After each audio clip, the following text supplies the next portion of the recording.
ਬਾਪ ਅਤੇ ਬੇਟੇ ਅਤੇ ਰੂਹ ਪਾਕ ਦੇ ਨਾਮ ਉੱਤੇ ਆਮੀਨ। ਮਸੀਹ ਵਿੱਚ ਪਿਆਰੇ ਭਰਾਓ ਤੇ ਭੈਣੋ, ਅੱਜ ਅਸੀਂ ਪਾਕ ਹਫ਼ਤੇ ਦੇ ਬੁੱਧਵਾਰ ਦੇ ਵਿੱਚ ਹਾਂ। ਆਓ ਅਸੀਂ ਅੱਜ ਪਾਕ ਵਚਨ ਦੇ ਉੱਤੇ ਧਿਆਨ ਕਰੀਏ। ਅੱਜ ਦਾ ਪਹਿਲਾ ਪਾਠ ਯਸ਼ਾਇਆ ਨਬੀ ਦੀ ਪੁਸਤਕ, ਉਸ ਦਾ 50 ਅਧਿਆਇ 4 ਤੋਂ ਲੈ ਕੇ 9 ਆਇਤ ਤੱਕ। ਅੱਜ ਦੀ ਅੰਜੀਲ ਮੱਤੀ ਦੀ, ਉਸ ਦਾ 26 ਅਧਿਆਇ 14 ਤੋਂ ਲੈ ਕੇ 25 ਆਇਤ ਤੱਕ। ਪਿਆਰਿਓ, ਅਸੀਂ ਇਹਨਾਂ ਪਾਠਾਂ ਨੂੰ ਧਿਆਨ ਦੇ ਨਾਲ ਸੁਣੀਏ। ਅੱਜ ਅਸੀਂ ਅੰਜੀਲ ਦੇ ਵਿੱਚੋਂ ਫਿਰ ਦੁਬਾਰਾ ਸੁਣਾਂਗੇ ਕਿ ਕਿਸ ਤਰ੍ਹਾਂ ਪ੍ਰਭੂ ਯਿਸੂ ਆਪਣੀ ਮੌਤ ਤੋਂ ਪਹਿਲਾਂ ਚੇਲਿਆਂ ਦੇ ਨਾਲ ਜੋ ਭੋਜਨ ਕਰ ਰਹੇ ਸੀ, ਉਸ ਵਕਤ ਵੀ ਇੱਕ ਹੋਰ ਭਵਿੱਖਬਾਣੀ ਕਰਦੇ ਹਨ ਕਿ ਇੱਕ ਚੇਲਾ ਹੀ ਮੇਰਾ ਵਿਸ਼ਵਾਸਘਾਤ ਕਰੇਗਾ। ਆਓ ਅਸੀਂ ਇਹਨਾਂ ਪਾਠਾਂ ਨੂੰ ਸੁਣੀਏ ਤੇ ਉਹਨਾਂ ਦੇ ਉੱਤੇ ਮਨਨ ਕਰੀਏ, ਯਿਸੂ ਦੇ ਨਾਲ ਆਪਣਾ ਸਮਾਂ ਬਿਤਾਈਏ। ਪਾਠ ਪਹਿਲਾ ਯਸ਼ਾਇਆ ਨਬੀ ਦੀ ਪੁਸਤਕ ਵਿੱਚੋਂ, ਉਸ ਦਾ 50 ਬਾਬ 4 ਤੋਂ 9 ਆਇਤ ਤੱਕ। ਪ੍ਰਭੂ ਪਰਮੇਸ਼ਵਰ ਨੇ ਮੈਨੂੰ ਸਿਖਾਇਆ ਹੈ ਕਿ ਮੈਂ ਥੱਕੇ ਹੋਏ ਨੂੰ ਸਹਾਰਾ ਦੇਣ ਦੇ ਲਈ ਕੀ ਕਿਹਾ। ਹਰ ਸਵੇਰ ਨੂੰ ਉਹ ਮੈਨੂੰ ਉਸ ਦੇ ਸੁਣਨ ਲਈ ਉਤਾਵਲਾ ਕਰ ਦਿੰਦਾ ਹੈ। ਜੋ ਉਹ ਮੈਨੂੰ ਸਿਖਾਉਣਾ ਚਾਹੁੰਦਾ ਹੈ, ਪ੍ਰਭੂ ਨੇ ਮੈਨੂੰ ਸਮਝ ਦਿੱਤੀ ਹੈ ਅਤੇ ਮੈਂ ਉਸ ਦਾ ਨਾ ਵਿਦਰੋਹ ਕਰਦਾ ਹਾਂ ਅਤੇ ਨਾ ਹੀ ਉਸ ਵੱਲੋਂ ਮੂੰਹ ਮੋੜਦਾ ਹਾਂ। ਮੈਂ ਆਪਣੇ ਮਾਰਨ ਵਾਲਿਆਂ ਸਾਹਮਣੇ ਆਪਣਾ ਪਿੰਡਾ ਨੰਗਾ ਕਰ ਦਿੰਦਾ ਹਾਂ ਅਤੇ ਜਦੋਂ ਮੇਰਾ ਅਪਮਾਨ ਕਰਦੇ ਹਨ ਜਾਂ ਮੇਰੀ ਦਾੜ੍ਹੀ ਦੇ ਵਾਲ ਪੁੱਟਦੇ ਹਨ ਜਾਂ ਮੇਰੇ ਮੂੰਹ ਉੱਤੇ ਥੁੱਕਦੇ ਹਨ, ਤਾਂ ਮੈਂ ਉਹਨਾਂ ਨੂੰ ਰੋਕਦਾ ਨਹੀਂ ਹਾਂ। ਪਰ ਉਹਨਾਂ ਦਾ ਅਪਮਾਨ ਮੇਰਾ ਨੁਕਸਾਨ ਨਹੀਂ ਕਰਦਾ, ਕਿਉਂਕਿ ਪ੍ਰਭੂ ਪਰਮੇਸ਼ਵਰ ਮੇਰੀ ਮਦਦ ਕਰਦਾ ਹੈ।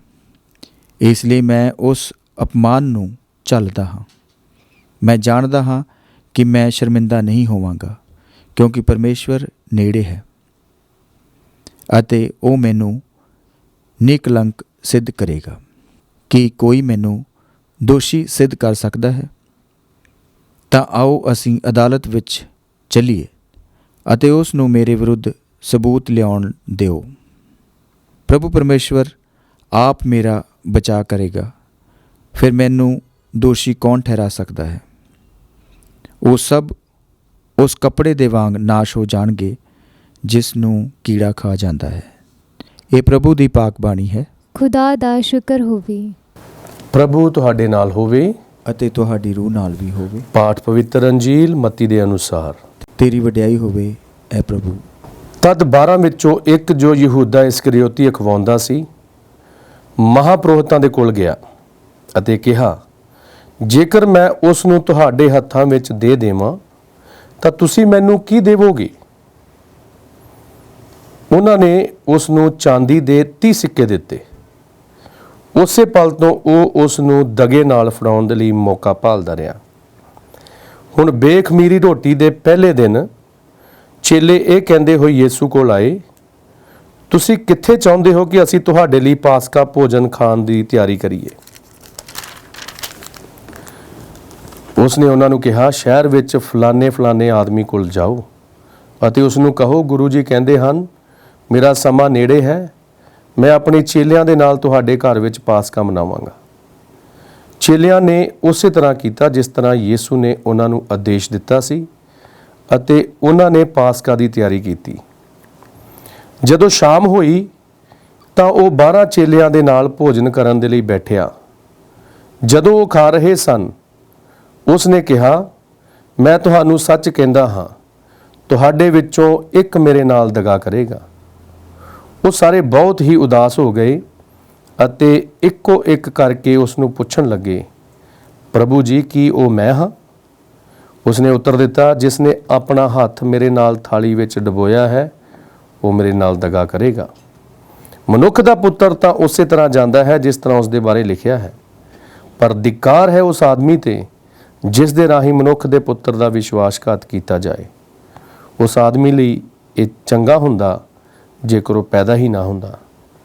ਯਹੂਦਾ ਨੇ, ਜੋ ਉਸ ਦਾ ਵਿਸ਼ਵਾਸਘਾਤ ਕਰਨ ਵਾਲਾ ਸੀ, ਕਿਹਾ, ਗੁਰੂ ਜੀ ਕੀ ਉਹ ਮੈਂ ਹਾਂ? ਯਿਸੂ ਨੇ ਉਸ ਨੂੰ ਕਿਹਾ, ਤੁਸੀਂ ਇਹ ਆਪ ਹੀ ਕਿਹਾ ਹੈ। ਪ੍ਰਭੂ ਦੀ ਅੰਜੀਲ। ਤੇਰੀ ਮਹਿਮਾ ਹੋਵੇ ਐ ਮਸੀਹਾ।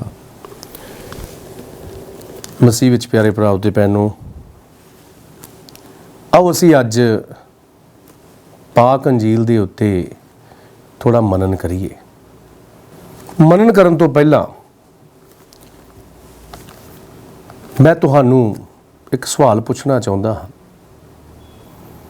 ਕਿ ਕਿਹੜੀ ਚੀਜ਼ ਹੈ ਜੋ ਬੰਦੇ ਨੂੰ ਅੰਨਾ ਕਰ ਦਿੰਦੀ ਹੈ? ਕਿਹੜੀ ਚੀਜ਼ ਹੈ? ਇੱਕ ਪੈਸਾ ਹੈ ਜੋ ਬੰਦੇ ਨੂੰ ਅੰਨਾ ਕਰ ਦਿੰਦਾ ਹੈ। ਅੱਜ ਦੀ ਅੰਜੀਲ ਦੇ ਵਿੱਚ ਯਹੂਦਾ ਇਸਕਰਿਓਤੀ ਜੋ ਯਿਸੂ ਦੇ ਨਾਲ 3 ਸਾਲ ਤੱਕ ਰਿਹਾ, ਯਿਸੂ ਨੇ ਉਸ ਨੂੰ ਸਾਰੇ ਅਧਿਕਾਰ ਦਿੱਤੇ। ਮਤਲਬ ਕਿ ਮੇਨ ਅਧਿਕਾਰ ਹੁੰਦਾ ਹੈ ਪੈਸੇ ਧੇਲੇ ਦਾ, ਉਸ ਨੂੰ ਉਹ ਅਧਿਕਾਰ ਦਿੱਤਾ ਸੀ। ਇਹ ਸਭ ਕੁਝ ਹੋਣ ਦੇ ਬਾਵਜੂਦ ਵੀ ਉਹ ਯਹੂਦੀਆਂ ਦੇ ਕੋਲ, ਫਰੀਸੀਆਂ ਦੇ ਕੋਲ ਜਾਂਦਾ ਹੈ ਤੇ ਕਹਿੰਦਾ ਹੈ ਕਿ ਜੇਕਰ ਮੈਂ ਯਿਸੂ ਨੂੰ ਤੁਹਾਨੂੰ ਫੜਾ ਦੇਵਾਂ, ਤੁਸੀਂ ਮੈਨੂੰ ਕੀ ਦੇਵੋਗੇ? ਤੇ ਉਹਨਾਂ ਨੇ 30 ਸਿੱਕਿਆਂ ਦੇ ਵਿੱਚ ਸੌਦਾ ਕੀਤਾ। 30 ਸਿੱਕੇ ਲੈ ਕੇ ਇਹ ਮੌਕੇ ਦੀ ਭਾਲ ਵਿੱਚ ਸੀ ਕਿ ਕਦੋਂ ਯਿਸੂ ਨੂੰ ਫੜਾਵੇ। ਹਾਂ ਪਿਆਰਿਓ, ਇੱਥੇ ਅੱਜ ਇੱਕ ਸਵਾਲ ਹੈ, ਅਸੀਂ ਕਿੰਨੀ ਵਾਰੀ ਯਿਸੂ ਦੇ ਨਾਂ ਦੇ ਉੱਤੇ ਸੌਦਾ ਕਰਦੇ ਹਾਂ? ਪਹਿਲਾ ਹੁਕਮ ਹੈ ਖੁਦਾ ਦਾ ਕਿ ਖੁਦਾ ਦਾ ਦਿਨ ਪਾਕ ਰੱਖਣਾ।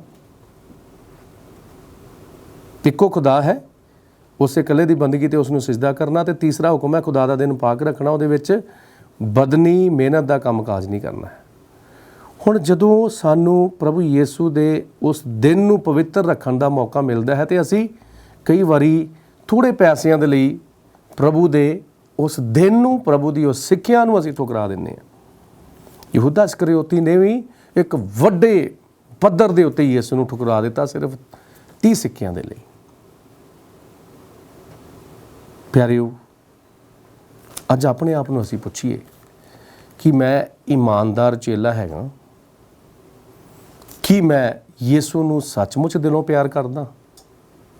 ਜੇਕਰ ਮੇਰਾ ਪਿਆਰ ਸੱਚਾ ਹੈ, ਜੇਕਰ ਮੈਂ ਯਿਸੂ ਨੂੰ ਸੱਚਮੁੱਚ ਚਾਹੁੰਦਾ ਹਾਂ, ਤਾਂ ਫਿਰ ਅਸੀਂ ਇਹੋ ਜਿਹੇ ਦਗੇ ਨਹੀਂ ਕਰਾਂਗੇ ਜਿਹੜੇ ਕਿ ਯਹੂਦਾ ਇਸਕਰਿਓਤੀ ਨੇ ਕੀਤਾ, ਜਿਹੜਾ ਕਿ ਅਸੀਂ ਆਮ ਆਪਣੀ ਦੁਨੀਆ ਦੇ ਵਿੱਚ ਕਰਦੇ ਹਾਂ। ਦੁਨਿਆਵੀ ਜ਼ਿੰਦਗੀ ਦੇ ਵਿੱਚ ਅਸੀਂ ਆਮ ਇਸ ਤਰ੍ਹਾਂ ਦੇ ਕੰਮ ਕਰਦੇ ਹਾਂ। ਪਿਆਰਿਓ, ਅੱਜ ਪ੍ਰਭੂ ਯਿਸੂ ਮਸੀਹ ਆਪਣੇ ਚੇਲਿਆਂ ਦੇ ਨਾਲ ਇਹ ਜੋ ਭੋਜ ਕਰ ਰਿਹਾ ਹੈ, ਆਖਰੀ ਭੋਜ ਕਰ ਰਿਹਾ ਹੈ, ਇਹ ਉਹਦੇ ਇੱਕ ਪਿਆਰ ਦੀ ਨਿਸ਼ਾਨੀ ਹੈ। ਆਪਣਾ ਪਿਆਰ ਉਹਨਾਂ ਦੇ ਨਾਲ ਸਾਂਝਾ ਕਰ ਰਿਹਾ ਹੈ। ਹੁਣ ਇੱਥੇ ਇੱਕ ਗੱਲ ਹੋਰ ਹੈ, ਸੋਚਣ ਵਾਲੀ ਹੈ ਕਿ ਯਿਸੂ ਮਸੀਹ ਨੇ ਆਪਣੇ ਚੇਲਿਆਂ ਨੂੰ ਫਲਾਣੇ ਬੰਦੇ ਦਾ ਨਾਮ ਨਹੀਂ ਦੱਸਿਆ ਹੈ। ਇਹ ਸਾਰੇ ਗੁਪਤ ਚੇਲੇ ਸੀ, ਗੁਪਤ ਤੌਰ ਤੇ ਜਿਹੜੇ ਯਿਸੂ ਦੇ ਚੇਲੇ ਸੀ, ਜਿਨ੍ਹਾਂ ਨੂੰ ਯਿਸੂ ਜਾਣਦਾ ਸੀ, ਲੇਕਿਨ ਉਹ ਬਾਹਰ ਨਹੀਂ ਆਉਂਦੇ ਸੀ। ਦੇਖੋ ਉਹ ਕਿੰਨੇ ਵਫਾਦਾਰ ਨੇ। ਆਖਰੀ ਭੋਜ ਫਲਾਣੇ ਬੰਦੇ ਦੇ ਘਰ ਵਿੱਚ ਹੈ, ਜਿਹਦਾ ਜ਼ਿਕਰ ਨਹੀਂ ਹੈ ਨਾਂ ਦਾ ਇੱਥੇ, ਲੇਕਿਨ ਉਹ ਵਫਾਦਾਰ ਸੀ। ਇੱਕ ਵਾਰੀ ਹੁਕਮ ਆ ਗਿਆ, ਉਸਨੇ ਹੁਕਮ ਨੂੰ ਪੂਰਾ ਕੀਤਾ। ਉਸਨੇ ਆਪਣੇ ਘਰ ਦੇ ਵਿੱਚ ਪਾਸਕਾ ਭੋਜ ਤਿਆਰ ਕੀਤਾ। ਪਰ ਅਸੀਂ ਕੀ ਕਰਦੇ ਹਾਂ? ਅਸੀਂ ਜਿਹੜੇ ਯਿਸੂ ਮਸੀਹ ਦੇ ਅਸਲ ਵਿੱਚ ਚੇਲੇ ਹਾਂ, ਅਸੀਂ ਯਿਸੂ ਦੇ ਹੁਕਮਾਂ ਦੀ ਉਲੰਘਣਾ ਕਰਦੇ ਹਾਂ, ਪਾਲਣਾ ਨਹੀਂ ਕਰਦੇ ਹਾਂ। ਲੇਕਿਨ ਉਹ ਫਲਾਣੇ ਬੰਦੇ ਜਿਹਦਾ ਜ਼ਿਕਰ ਹੈ, ਉਸਨੇ ਬੜੀ ਇਮਾਨਦਾਰੀ ਨਾਲ ਆਪਣੀ ਜ਼ਿੰਮੇਵਾਰੀ ਨੂੰ ਪੂਰਾ ਕੀਤਾ। ਹਾਂ ਪਿਆਰਿਓ, ਅਸੀਂ ਜ਼ਿੰਮੇਵਾਰ ਇਨਸਾਨ ਬਣ ਜਾਈਏ, ਆਪਣੀਆਂ ਜ਼ਿੰਮੇਵਾਰੀਆਂ ਨੂੰ ਸਮਝੀਏ, ਆਪਣੀਆਂ ਪਰਿਵਾਰਿਕ ਜ਼ਿੰਮੇਵਾਰੀਆਂ ਨੂੰ ਸਮਝੀਏ, ਕਲੀਸਿਆਈ ਜ਼ਿੰਮੇਵਾਰੀਆਂ ਨੂੰ ਸਮਝੀਏ, ਸਮਾਜਿਕ ਜ਼ਿੰਮੇਵਾਰੀਆਂ ਨੂੰ ਸਮਝੀਏ। ਇਹ ਸਾਡਾ ਫਰਜ਼ ਹੈ। ਤੇ ਹੁਣ ਇਹਨਾਂ ਦਿਨਾਂ ਦੇ ਵਿੱਚ ਅਸੀਂ ਆਪਣੀਆਂ ਮਸੀਹ ਜ਼ਿੰਮੇਵਾਰੀਆਂ ਨੂੰ ਸਮਝਣਾ ਹੈ। ਹੁਣ ਮਸੀਹ ਜ਼ਿੰਮੇਵਾਰੀਆਂ ਕਿਹੜੀਆਂ ਹਨ? ਅਸੀਂ ਇਹਨਾਂ ਦਿਨਾਂ ਨੂੰ ਪਾਕ ਰੱਖਣਾ ਹੈ, ਪਾਕ ਤਰੀਕੇ ਦੇ ਨਾਲ, ਪਵਿੱਤਰ ਤਰੀਕੇ ਦੇ ਨਾਲ ਮਨਾਉਣਾ ਹੈ। ਅੱਜ ਪਾਕ ਹਫ਼ਤੇ ਦਾ ਬੁੱਧਵਾਰ ਹੈ ਤੇ ਕੱਲ੍ਹ ਤੋਂ ਅਸੀਂ